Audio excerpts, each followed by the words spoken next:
Hello and welcome to Agents of Nonprofit. My name is Alexander Lapa, but please call me Alex, and I'm here to talk to everyday superheroes helping nonprofits using technology. Today I'm joined by guest Matt Frank from Blackthorn. Matt, welcome to the show. Hey, Alex, great to be here. So, for those who don't know you very well, could you just give a brief introduction to who you are and what you do? Yeah, absolutely. So, as you said, my name is Matt Frank. I am the Director of Technology Evangelism and Product Marketing, which I know is a mouthful, over at Blackthorn.io. And my whole role is about creating a standard of excellence in the spaces that we work in and in the industries that we work in, and then helping to build up an ecosystem of products and services to help meet our customers' needs, which sounds a little bit esoteric, but it's a lot of fun to do. So I'm constantly engaging with customers, engaging with our market space, and just really getting to have meaningful conversations with nonprofits, which is one of my absolute favorite things to do. So, what does a Director of Technology Evangelism do? To put it simply, I take the gospel of Blackthorn and I expose it to the world and make sure that people know that, hey, we're here.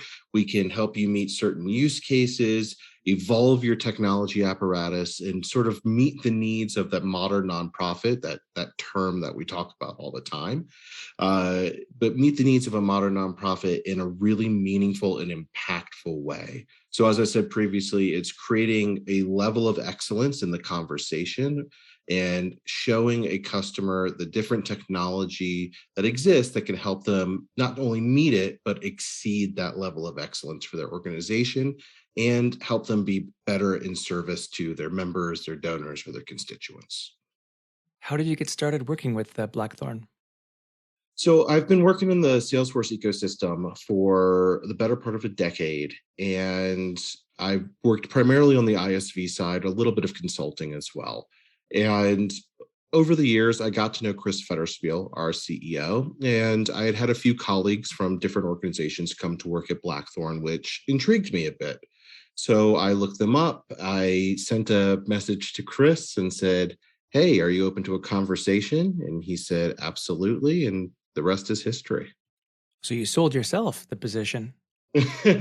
I did. I met with Chris and said, "Hey, I have a few ideas for a role that might work for the organization." And he said, coincidentally, he was thinking that there was a need for some of that at Blackthorn, and it was the right time and the right people having the right conversation.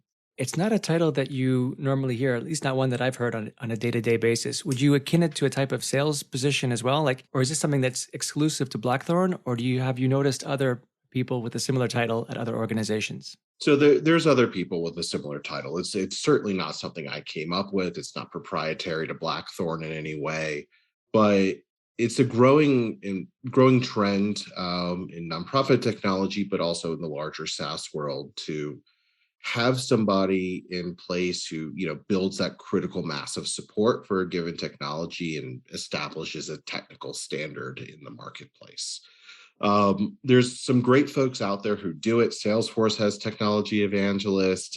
There's a few friendly ISVs that we work with who have technology evangelists. And it's not really a sales role per se, because I'm not logging opportunities and all of that inside of Salesforce. What I'm doing is helping to build that momentum and build that support so that if and when an opportunity becomes open and our sales team engages, there's a baseline of understanding between the consumer at the end of the day and the salesperson or the vendor who's trying to have a conversation with them. So it's like a non-sale sales role. It's one way of putting it, but there's a lot more marketing involved than there would be necessarily sales when it comes to it. It sounds like actually a lot of fun. You get to cheerlead a little bit, but you're not boggled down by the opportunities and the metrics of the sales team. So it's really more of a is it more of a free spirit type of position? That's a really interesting way of putting it, a free spirit position. Yes, it is. It's a lot of fun to do. I have a background I speaking and working as a solutions engineer, and I was in success management, a number of customer facing roles, and this is a way that I can sort of still problem solve with customers and have really unique and forward thinking conversations. But again, as you stated, without the burden of logging opportunities and all the steps that come along with that. It's really building support, building a baseline standard, and showing people how they can incorporate that into their businesses, into their organizations, to the benefit of their members and donors. And then what kind of products does Blackthorn offer? So Blackthorn's an app company. We're a product partner of Salesforce. Everything that we do is native on Salesforce, available through the App Exchange. We have four and a half is the way I'll call it, different apps that are available today. So the big two are our payment processing and payment management app built on top of Salesforce. That's subscription billing, Stripe checkout, payment terms, processing, receipting, all of those sales documents and transaction management built into your Salesforce process, which is great. Lets you take donations a lot easier, build it into grants, payouts, etc. And then the other big one that we have is our events management app. That's being used not only for nonprofits, but in the education space, healthcare and life sciences, and a few other spaces as well. It's everything from a CPD or CEU accruing course that you want to offer to a constituent of yours, all the way through to multi-day, multi-track conferences and events with speakers, sponsors, virtual event management, all of that built in and on top of Salesforce. And we do it with an ethos of a return on event mindset, which is one of my favorite phrases, because it allows you to use events and conferences and courses as a way of enhancing data across your entire data architecture or your entire data structure as an organization. So really enhancing everything else you have through engagement. There's a messaging app as well, and I totally realize I'm going down a laundry list. A messaging and SMS app, again, built on top of Salesforce, and a data compliance app, which is a really cool one. It's used across every industry, and it's really applicable to nonprofits, especially those who have older donors, because you can set up a Loon algorithm to scan an email attachment, and any record on any object inside of Salesforce for any sort of patterned data that you don't want to be there for PCI compliance, HIPAA compliance, really any compliance that you need to be certified for and maintain. And then it'll automatically mask or delete that data and send you an incident report so that you can follow up accordingly. I said this is important to those organizations that have older donors because I've seen it more times than I can count where someone just emails you an attachment that's an imprint or a picture of a credit card, and you don't want that in your Salesforce org. So having these together really helps create a suite of engagement apps that can help any nonprofit succeed. Now, the other thing is I forgot to mention, I said half, four and a half apps, right? That half is, it takes payment processing sort of to the next level with Field Service Lightning. It's a mobile payments application that allows you to accept payments, create invoices, receipts, and sales documents in the field, and even take payments with chip and PIN readers using Bluetooth connected to the mobile device that you have set up with Field Service Lightning. So that's really impactful for those organizations that want to take donations or payments in the field. So again, engagement apps that are designed to really delight and make the lives of Salesforce users and their constituents a lot easier. I want to deep dive into those that laundry list, as you mentioned, of each of the services. But before we did that, you mentioned a keyword along the way called Salesforce-native app. And I really want to draw people's attention to that because a native app is something that's built entirely on the Salesforce platform, as opposed to something external that Salesforce then has to integrate with. And it's a key distinguishment between certain apps. In your opinion, then, have you noticed that is an important key factor when a nonprofit would consider using your products versus somebody else's? Oh, totally. Yeah, 100% it is. We work with a lot of different consultants and a lot of tech savvy organizations, and they sort of go through a process of discovery and then a process of defining which apps they need. And a lot of times they'll frame it or stage it in a couple different ways. It's, do I have something in my arsenal already or my toolkit that I can sort of adapt to meet the need that I have as an organization? And that's great. But then if you don't have that already, it's, the first thing I want to look at is a native application, which allows me to already use the data that I have in my CRM, use the security structure that I already have in place, my permission sets, user permissions, all that stuff. Allows me to utilize the SOC 2 compliance that you need to be a really leading App Exchange app, and ensure that it's just easier for my team to adopt it because they're using one system versus having to log into multiple places. And then if you're using an external identity provider, having to build that in and API calls, and it's just a mess.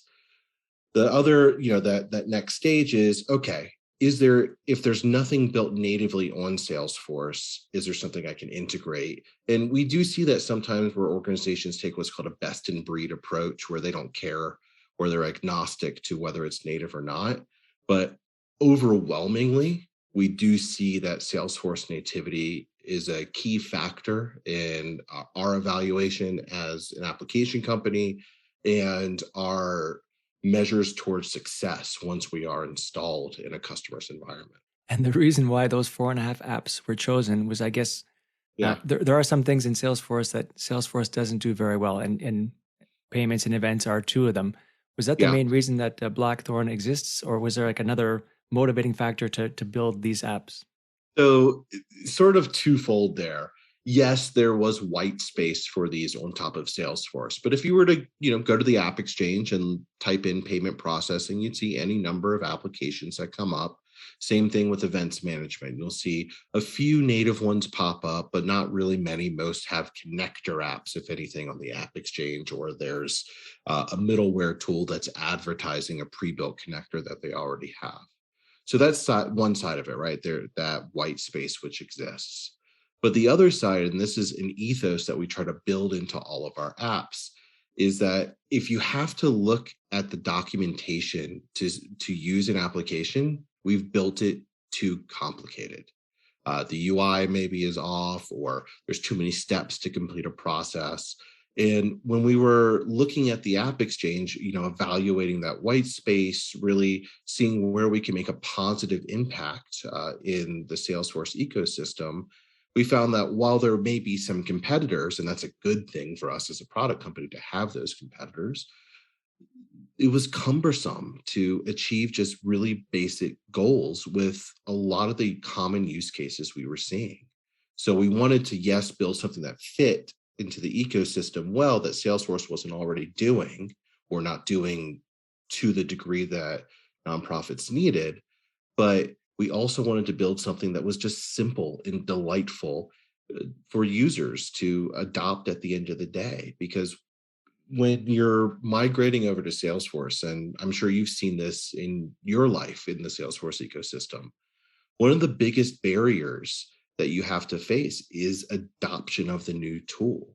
Uh, Nonprofits have been fed this line for decades now that you need an all in one solution that can do everything all at once. And then maybe you can customize it, but you'll probably have to build workarounds which become institutionalized in your organization so that they become the standard process that you have to do. And adopting Salesforce allows you to change that, change your processes. But what tends to happen is you have people who are really firm in their roles, and they've been doing things the same way for 5, 10, 20, it's my experience, sometimes 30 plus years, and they don't want to do it. And one of the reasons is they don't feel like they just have to use the application that's going to help them succeed in their role, but they feel like they have to learn the entirety of Salesforce to be successful.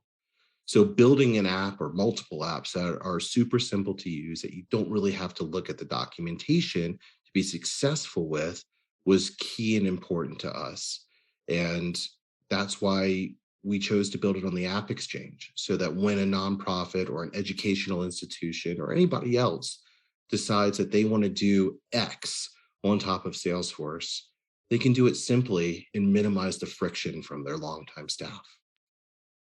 If I understand correctly, you only work with Salesforce. Oh That is, yeah. you only build apps for Salesforce. Why Salesforce versus any other CRM?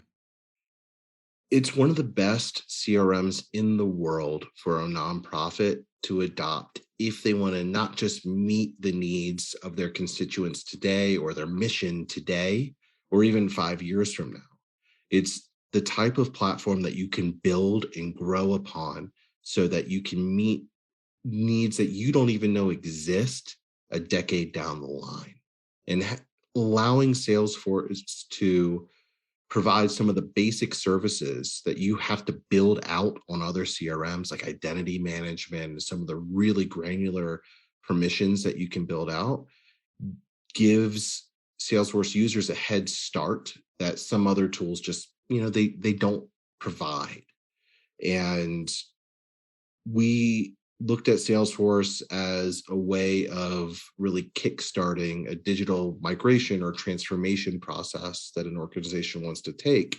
And we can help accelerate that by building on that kickstart and really, pushing it forward and snowballing that effect, which only helps them at the end of the day. It only helps an organization grow.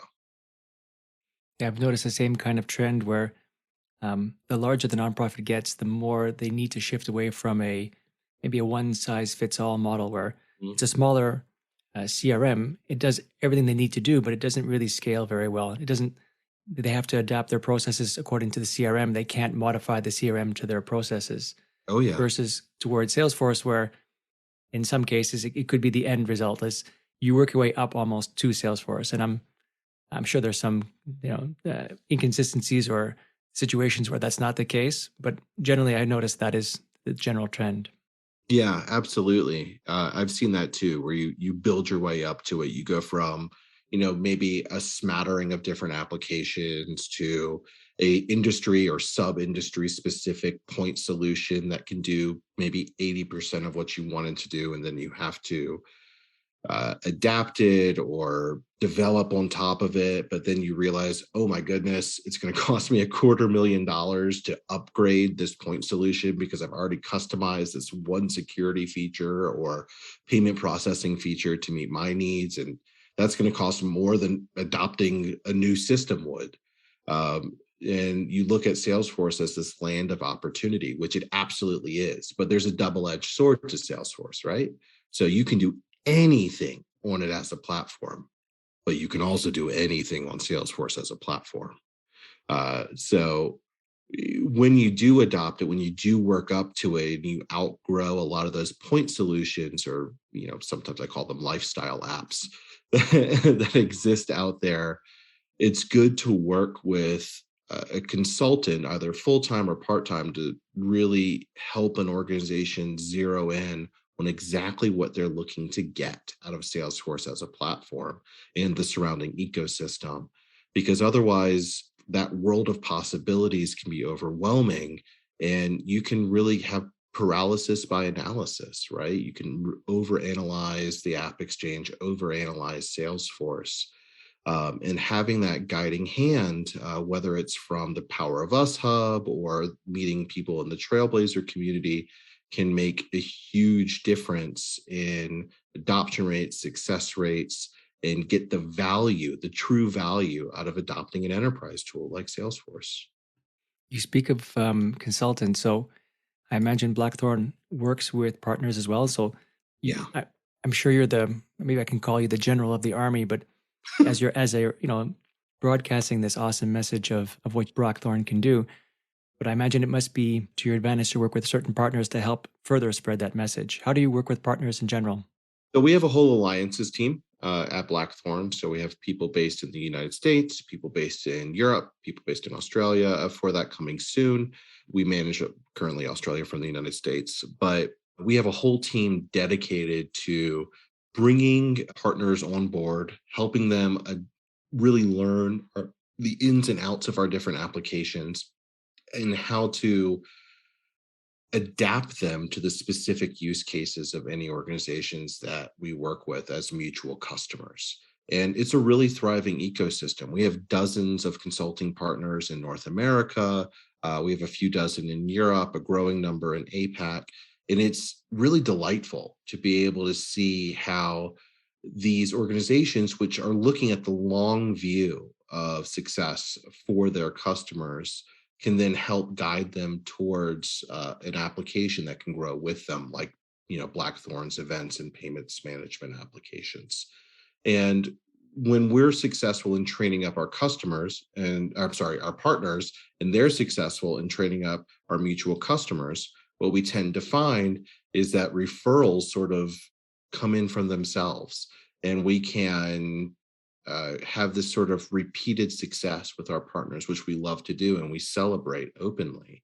And those partners don't have to be big enterprise partners. They can be small shops, maybe a few consultants, or maybe they don't even have professional services arms to them. They're just leadership consultants or technology consultants that can help provide advice and services. When we have success with them once, we really want to capitalize on that and ensure that they have the tools and services ready to capitalize on that success again in the future.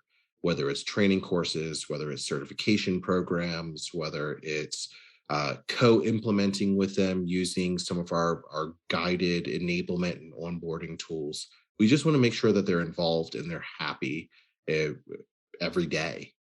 That's both the partner and the customer. Let's take a deep dive then into some of these products. Let's start with the payment one first. Can you speak a bit more about how payments work at Blackthorn?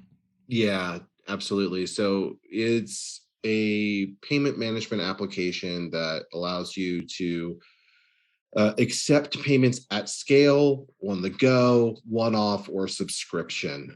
We really specialize in working with gateways that are available throughout the world. We have 120 odd some payment gateways that we can work with. But one of our main ones that we really capitalize on the partnership for, and it's a very deep integration and partnership, is with Stripe. That's for Stripe billing for subscription management. And we have Lightning components inside of Salesforce that you can use to do all of that subscription or membership manipulation, adding, extending, shortening, creating gaps, payment schedules, etc. All of that from within Salesforce, as well as invoicing, receipting, schedule payments, all of that's built into it, which is really, really cool.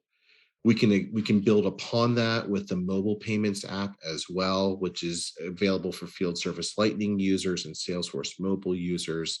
There, you can use any of the Stripe approved Bluetooth readers for chip and pin for taking credit cards, and you can both create a invoice and accept payment right then and there from your mobile application. You can relate it to opportunities if you need to, and have as simple or complicated of a payment processing process, which is a weird way of putting that, but I'm just going to let it live in this podcast now, and have all that data natively recorded inside of Salesforce related to the appropriate lead, contact, or account that you're using. And the really cool thing about it, and this is true of all of our apps, is that it's data architecture agnostic. So if you want to use Sales Cloud or Service Cloud or Nonprofit Cloud, EDA, or maybe you have Experience Cloud or sometimes you don't, we can work with you using Virtual Terminal, using our Lightning components, PayLink, Document Link. It's all available within the product. And however you want to architect your Salesforce instance, we can help you accrue those payments and track it within Salesforce with all of your payouts, your dashboards, and your reporting, just using the native tools that are available to you today. I imagine this kind of functionality is useful not just for nonprofits, but for also for profits. Do Yeah. you focus on the nonprofit space, or does it open to both sides of the coin? So we work with both sides of the coin, both nonprofit and for-profit organizations. We also work with a lot of universities and educational institutions, and even health and life sciences organizations, hospital groups, doctors' offices, etc. Payments is a really interesting one because every organization needs to accept payments from some sort of customer. And the reason why we built the application the way we did, and by that I mean architecture agnostic, is so that every organization can take payments quickly and simply if they're using Salesforce and get back to the point of their organization, which is focusing on its mission and focusing on its constituents, whether that's members, customers, or donors. And we love doing that day in and day out. You mentioned field service mobile payments, and I've tend to notice that most nonprofits don't use field service. So I guess that's kind of where one side of the coin crosses to the other. Yeah, very much. And you sort of hit the nail on the head. Field service lightning is used, at least by our customers, a lot more in the insurance world, or anywhere that you need to take mobile payments. Usually, that's when some sort of consultant or specialist comes out to your house, does an assessment, and presents you with an opportunity to either pay an advance or an installment or a down payment or even the entire thing right then and there, from that initial meeting. We do see some nonprofits and foundations who maybe take mobile donations, or they're at a field event where they do want to be able to take in some sort of revenue. But you hit the nail on the head, man. It's mostly on the for-profit side that we do see those mobile payments in use. I wish that Field Service Lightning was a little bit more accessible to nonprofits because it could do a lot of good for those organizations that do work extensively in the field and want to capitalize on the goodwill of donors or members or constituents while they have them in their presence. Yeah, quite right. And then you mentioned tax receipts. So selfishly, by being a Canadian, we have different tax receipt requirements, US versus Canada. Mm-hmm. Does your tax receipting, is it CRA compliant? So this has come up a lot lately. Actually, interesting and coincidental. Um, so we were founded in the United States. The receipting that we have was initially meant to be compliant for the United States. We can certainly make it CRA compliant. Canada is a growing market for us. We have a growing number of customers and partners up there, and we figured out how we can very easily adapt the core product just using point and click configuration and maybe one flow to meet Canadian requirements. And that's a really exciting advancement for us because it means that we can take the applications that we've built and really go to market heavily in the Great White North, which I'm very excited to expand our relationship with. The second most popular, if I'm going down the same list as you went, the second most popular one would be Events, then the Events app. So, can you speak a bit more about how events work and how do nonprofits use the Events app? Oh, yeah, absolutely. So the Events app is really interesting because it can be anything from a simple meetup or registering volunteers to do a beach cleanup or something like that, all the way through to multi-day, multi-track, speaker sponsor sessions, academic conferences, or annual conferences for associations. All of that is built natively on Salesforce. So our entire backend data architecture is deployed into the Salesforce environment of our customer, of the nonprofit. And then they can use some of the wizarding tools that we've built, like our event wizard, to create the event that they want. This means that you're not filling out a bunch of different Salesforce records or having to custom build your own visual flows or lightning components to sort of aggregate this data together and make it easier. We built the events tool specifically with nonprofits in mind. In fact, one of our first customers is a big nonprofit association using Salesforce in a multitude of ways. And we've been building it out more and more for our nonprofit customers ever since. And recently, we started adding some new functionality specific to nonprofits, like the ability to accept donations and do upsell or cross-sell products while someone is registering for an event, all in a single checkout. So you could register yourself or your entire family to attend an event or a conference, or maybe even like a fundraising movie showing, whatever it is that the organization's putting on. and you could make a donation. And let's take that fundraising movie showing example a little bit further. You could also pre-purchase maybe a snack pack for you and the kids right there in that checkout portion. And then you would then be provided a tax compliant receipt and confirmation of booking for your purchase. You'd receive what we call our attendee link, which is an email, like an advanced email confirmation with QR codes so you can be easily checked in. And I'm really excited to say that our event management tool comes with a companion staff application, which you can download into any mobile device. And it's a check-in app. And we're the only native to Salesforce tool, event management tool with a mobile check-in application for staff and volunteers. So all you have to do is log in using your Salesforce credentials, and you can either scan that QR code and check people into events and sessions, or you can print off name badges or even register people for the event right there within the app. The goal is to make it super simple, super easy, and help encourage people who maybe have never used Salesforce before, but they love events and they've worked in that space for a long time, to be able to see things that are familiar to them and feel like they don't have to learn the whole of Salesforce to have a successful event or course or conference. Is this for one-time events only, or is it reoccurring events? Could you do it, for example, for a classroom type of thing or an auction? Are there any limits? What are the limits, I should say, to the events package? Yeah. There's no limits. No, I'm joking. If you ever hear somebody tell you that there's no limits on their application, run to the hills as fast as you humanly can. Yeah, you can use it for one-off events. You can use it for recurring events, and that can be both on a standard cadence or on a custom cadence if you wanted it to. Uh, you can clone events for over and over again if you'd like to, especially if a lot of details are common between them. So you're not reinventing the wheel every single time you create a new event. There's integrations with a number of webinar and streaming providers built natively into our product. And if it's one that we don't automatically integrate with, all you need to do is copy and paste a URL, a joining URL into the event, and it'll go directly to the attendee as soon as they register. So again, that's sort of unique to us, and we're really excited about it.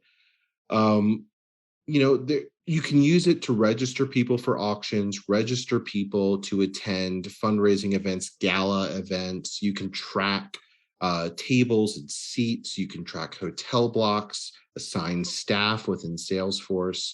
And one feature that I'm really excited, and it's future facing, so it's not out there yet, but we have some consulting partners that are sort of playing with it, is using the event's metadata and data to push and pull notifications to and from Slack, so that if the nonprofit or the association or the foundation is using Slack as a communication tool, either with their staff or with their donors or with their boards, they can easily make information available to them, track that sort of interest conversationally, and bring all of that into Salesforce so that you can then extend your use of BI tools like Tableau to measure the impact of the event against the overall goals and impact assessment of your organization.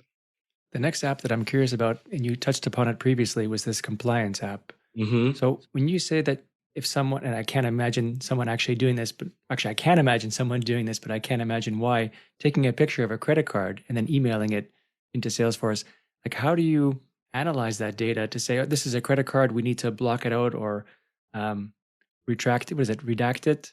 Yeah, Uh, redact it. Yeah. how does that work? Like how does that work? So there's a little bit of secret sauce that I can't get into. But effectively, what we're using are Loon algorithms, where you can teach the application to look for patterned data, alphanumerical data, and in context, and then either, like I said, mask or delete it. So redact it or just get it completely out of your CRM before it ever even enters it.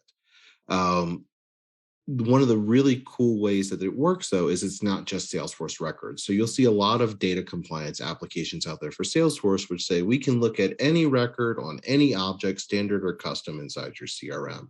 And they can. And that's super valuable. Our compliance app can do that too. But what happens to data before it's imported in your CRM? When it's on the way, like an email that's going to be logged, again, as an activity against a contact, for example. Um, and there's data that you should not have in your org inside of that message.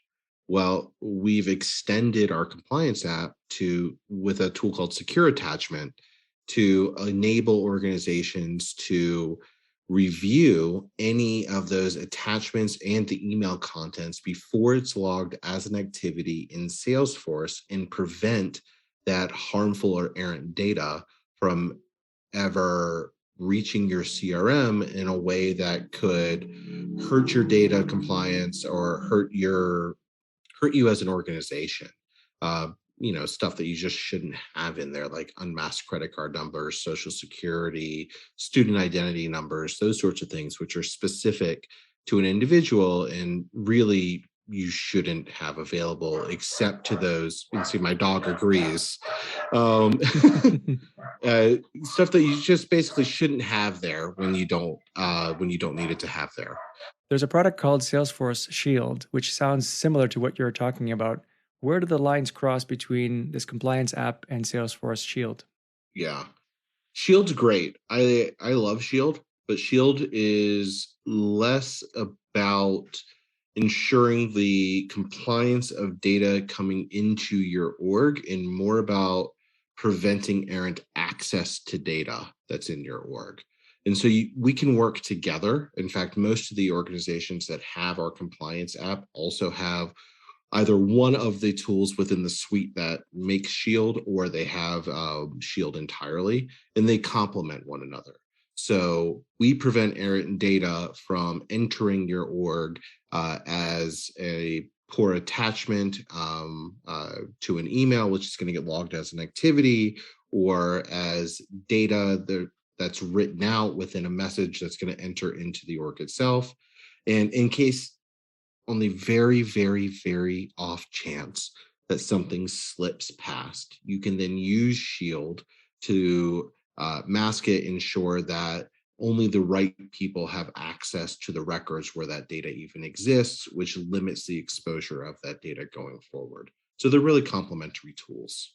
And then in terms of your competitors, we touched briefly upon this in the sense that your advantage is your Salesforce-native. But what else would you say is the value add of your products versus some other competitors? Well, there's multiple real value adds compared to our competitors.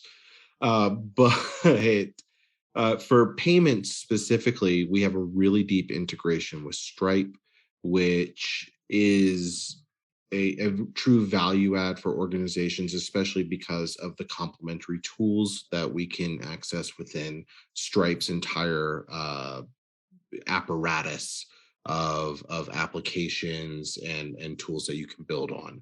So it's not just simple payment processing, invoicing, and receipting. We can utilize Stripe Checkout, which allows you to take payments using digital wallets and e-wallets and really cool regional payment methods like Ideal or Bax and Bex, direct debit, uh, from your website, whether you're using sort of a proprietary shopping cart or you're checking out for an event or you're buying a membership or making a donation. And it's the same experience across every platform you're using.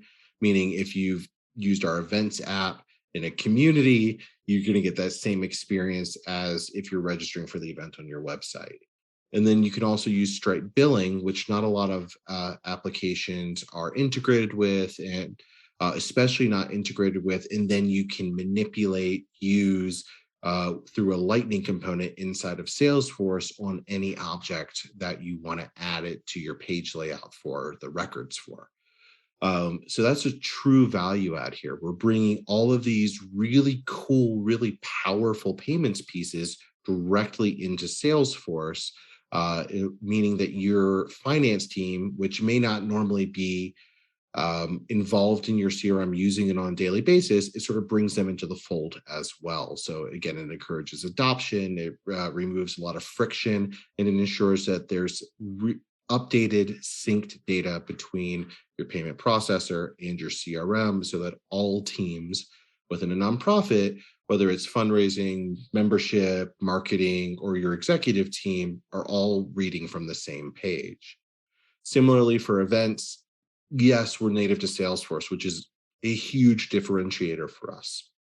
But the easy use of our tool is what keeps people buying and what keeps them renewing at the end of the day.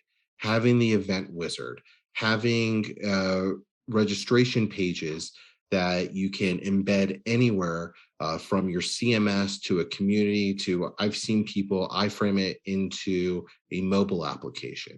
That's really powerful. And then it builds upon some of the payments tools like using Stripe checkout to give that seamless process using regional and international uh, payment processes to acquire that data and acquire that revenue pretty quickly. Um, and I could go on and on about this, but and we could talk about different features and functions and what's on the roadmap and what we've done, what we've learned from. But the biggest differentiator that we have is the simplicity of the tool. That's really important to us, whether it's creating and processing payments and building automation simply using lightning actions and lightning components. That's powerful. Whether it's point and click tools to build an event, uh, clone over sessions, automate payment processes, and know exactly who's going to be where at what time during a large scale conference and be able to do that easily.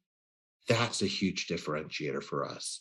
And I said at the beginning, we build our products with an ethos of if you have to look at the documentation, we've built it too complicated.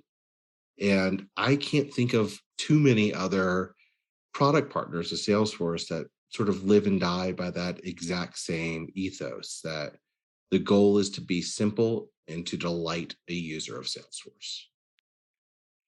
Is there any kind of process you go through to determine whether a nonprofit is a good fit for your products? Like, would there ever be a situation where a nonprofit wouldn't be ready or Mhm. is not the processes are not in place to be able to accept some of the benefits that your apps have? How do you qualify basically your potential customers?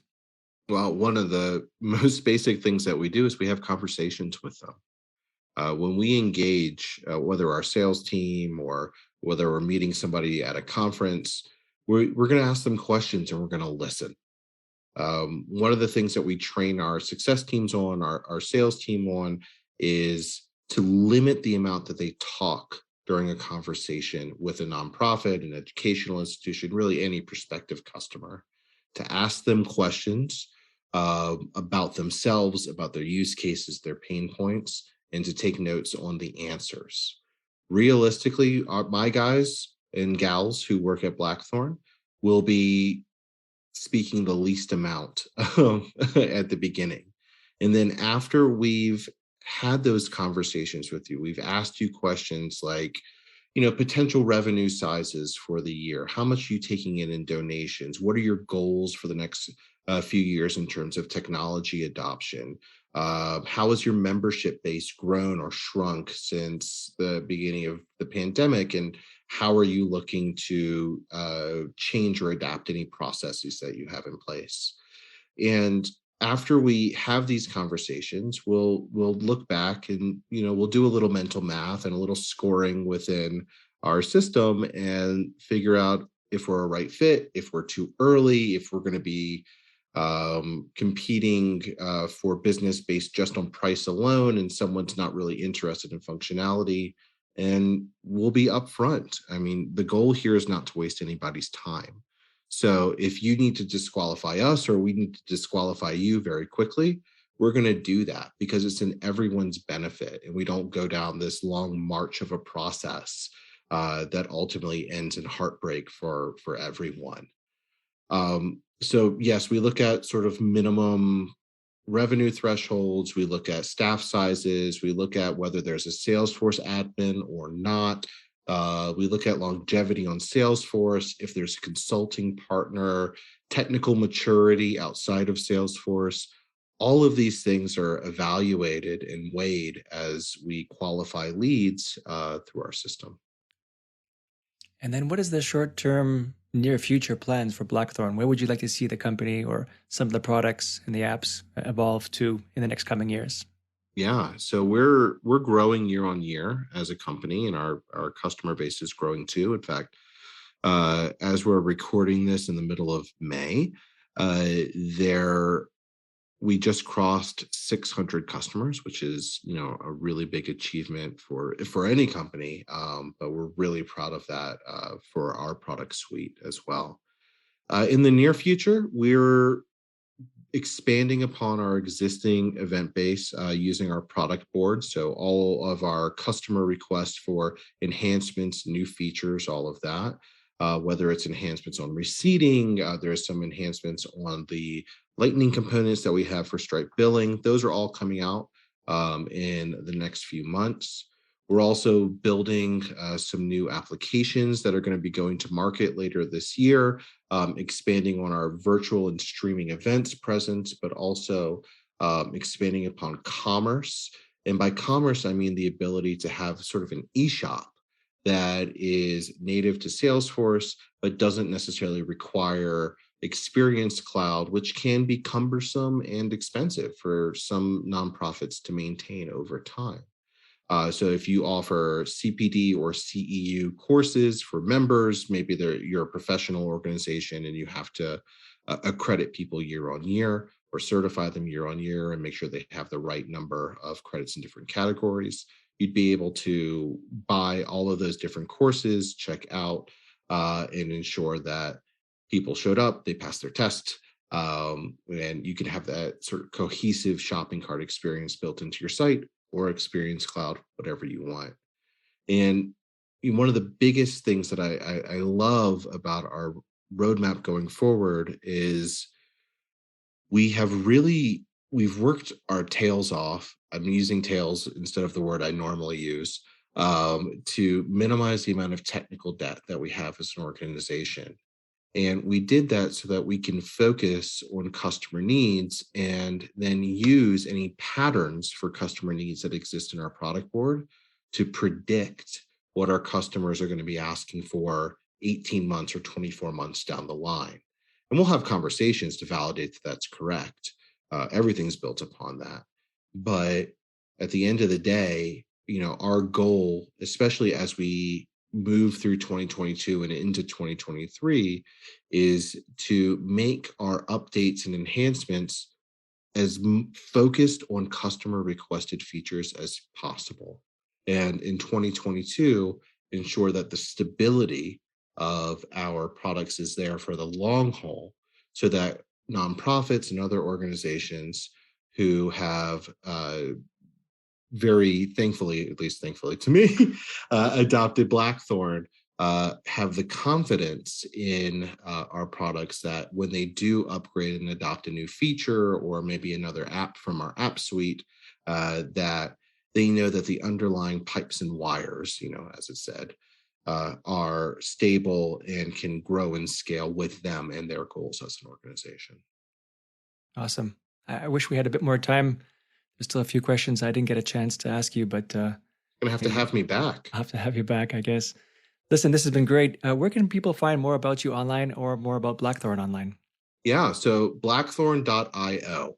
That is our website, www.blackthorn.io. You can check out all of our different apps there. If you go to the App Exchange, you can search for Blackthorn Events, Blackthorn Payments, Blackthorn Messaging, and Blackthorn Compliance. We have guided tours as well as free trials for our events application and our messaging application, our compliance application, and we're developing some for our payments as well. And you can find me on LinkedIn. Just search for Matthew Frank. I'm there. I'm super engaged on it. And please, if you are going to send me a connection request on LinkedIn, just know that I'm not interested in services that sort of stuff. I'm making a joke, but I'm really interested in having conversations and making sure that if you are interested in Blackthorn or if you're interested in nonprofit technologies, that you are getting the most out of the Salesforce ecosystem and ensuring that your organization can succeed using the really credible technology that's available surrounding this CRM. Matt, thank you so much for joining me today. Thank you, Alex. All right, folks, that's it for today. I'm Alexander Lapa, and I hope you join me again next time for Agents of Nonprofit.